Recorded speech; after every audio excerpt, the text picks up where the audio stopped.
नमस्कार, मैं प्रियांशा लाजस और आप देख रहे हैं न्यूज प्लस 21। छत्तीसगढ़ वन विभाग के कर्मचारी लगभग एक माह से हड़ताल पर थे। आज कर्मचारियों ने हड़ताल स्थगित करने की घोषणा की है। अब सभी कर्मचारी काम पर वापस लौटेंगे। वहीं कर्मचारियों का कहना है कि अगर 2 महीने के भीतर सरकार उनकी मांगे नहीं मानी तो वह फिर से आंदोलन के लिए मजबूर होंगे।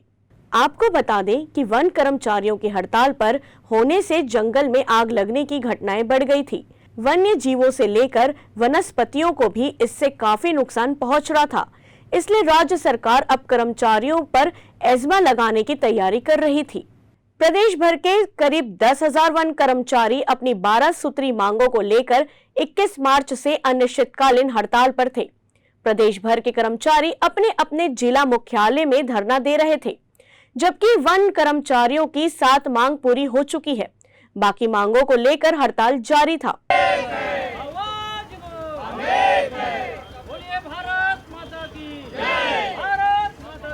ये हम लोग पिछले 24 दिनों से 12 सूत्रीय मांगों को लेके पूरे प्रदेश में अनिश्चितकालीन आंदोलन हम लोग का चल रहा था। इसमें शासन प्रशासन से कई स्तर के वार्ता के बाद आज हम लोग हमारी मांगों को लेके 2 माह के लिए आंदोलन को स्थगित कर रहे हैं। इसमें जो हमारा 2 प्रमुख मांग था 2003 से 30-50 का वेतनमान को लेके, और दूसरा हमारा जो वेतनमान ग्रेड पे था उसको लेके शासन प्रशासन से सकारात्मक पहल होने के बाद उनके द्वारा लिखित में हमको आश्वस्त किया गया कि 2 माह के अंदर आपकी ये जो 2 मांगे हैं पूरा कर दिया जाएगा। तो इसी आश्वासन के आधार पे आज हम शासन प्रशासन को 2 माह का समय देके आंदोलन को 2 माह के लिए स्थगित किए हैं।